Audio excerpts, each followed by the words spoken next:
রাজ্যপালের বিরুদ্ধে রাজভবনের এক মহিলা কর্মীর শ্লীলতাহানির অভিযোগ ঘিরে তোলপাড়ের আবহে বুকে বিজেপির প্রতীক লাগানো সিবি আনন্দ বোসের প্রকাশ্যে আসা এই ছবিকে হাতিয়ার করে আসরে নেমেছে তৃণমূল। ভোটের মধ্যে এই ইস্যুতে নির্বাচন কমিশনের দ্বারস্থ হল রাজ্যের শাসক দল। তৃণমূলের অভিযোগ, গত 23শে জানুয়ারি উত্তরীয়তে বুকের কাছে বিজেপির প্রতীক লাগিয়ে সেন্ট্রাল অ্যাভিনিউয়ের রাম মন্দিরে একটি অনুষ্ঠানে হাজির হন রাজ্যপাল সিবি আনন্দ বোস। বুধবার সেই ছবি নিজের এক্স হ্যান্ডেলে পোস্ট করে রাজ্যপালের পদত্যাগ দাবি করেন তৃণমূলের প্রাক্তন রাজ্য সাধারণ সম্পাদক কুণাল ঘোষ। বৃহস্পতিবার সিবি আনন্দ বোসের বিরুদ্ধে রাজ্যপালের চেয়ারে বসে বিজেপির হয়ে প্রচার চালানোর অভিযোগ তুলে নির্বাচন কমিশনের দ্বারস্থ হয়েছে তৃণমূল। কমিশনের কাছে রাজ্যপালের বিরুদ্ধে ব্যবস্থা নেওয়ার আর্জি জানিয়েছে শাসক দল। সিবি আনন্দ বোস যাতে নির্বাচনী প্রক্রিয়ায় হস্তক্ষেপ না করেন তা সুনিশ্চিত করার আবেদনও কমিশনে জানিয়েছে তৃণমূল। আমাদের পরিষ্কার বক্তব্য, রাজ্যপাল এটার ক্লারিফিকেশন দিন যে তিনি ওই ব্যাজটি পরেছিলেন কি পরেননি।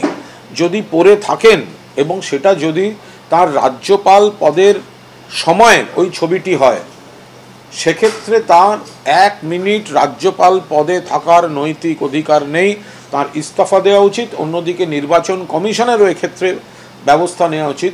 বিজেপির ব্যাজ যে রাজ্যপাল বুকে নিয়ে ঘুরে বেড়ান, তিনি বাংলার রাজ্যপালের চেয়ারে বসে থাকবেন, তাও আবার ভোটের সময়, এটা হতে পারে না। তৃণমূল এরকম অনেক অভিযোগ করে, তৃণমূলের অভিযোগকে কেউ গুরুত্ব দেয় না। রাজ্যপালের সাথে নির্বাচনের কি সম্পর্ক? রাজ্যপাল তো নির্বাচনের কোথাও নেই। রাজ্যপাল কি নির্বাচনে প্রচারে বেরোচ্ছেন? ভাবের ঘরে চুরি করে তো লাভ নেই। যখন কংগ্রেস আমল ছিল, কারা রাজ্যপাল হয়েছে? প্রাক্তন কংগ্রেস লিডাররা রাজ্যপাল হয়েছেন। এনডি তিওয়ারি রাজ্যপাল হয়েছেন, যার পাশে মমতা বন্দ্যোপাধ্যায়ের বহু ছবি পাওয়া যাবে। কিন্তু আমাদের রাজ্যপাল তো বরঞ্চ আধিকারিক ছিলেন, আইএএস অফিসার ছিলেন, এবং তিনি সিপিএম আমলে সিপিএম সরকারের সাথে চিফ সেক্রেটারি হিসেবে কাজ করেছেন। তো স্বাভাবিকভাবে তিনি বিজেপি করেন, এটা তো কোনো বিষয় নেই। এর আগে বিভিন্ন ইস্যুতে সিবি আনন্দ বোসের সঙ্গে রাজ্যের শাসক দলের সংঘাত চরমে উঠেছে। বিশ্ববিদ্যালয়গুলির উপাচার্য নিয়োগ নিয়ে রাজ্যপাল সংঘাত সুপ্রিম কোর্ট পর্যন্ত গড়িয়েছে। এই পরিস্থিতিতে ফের রাজ্যপালের বিরুদ্ধে সরাসরি বিজেপির হয়ে প্রচার করার অভিযোগে কমিশনে গেল তৃণমূল। কৃষ্ণেন্দু অধিকারী রিপোর্ট, এবিপি আনন্দ, কলকাতা।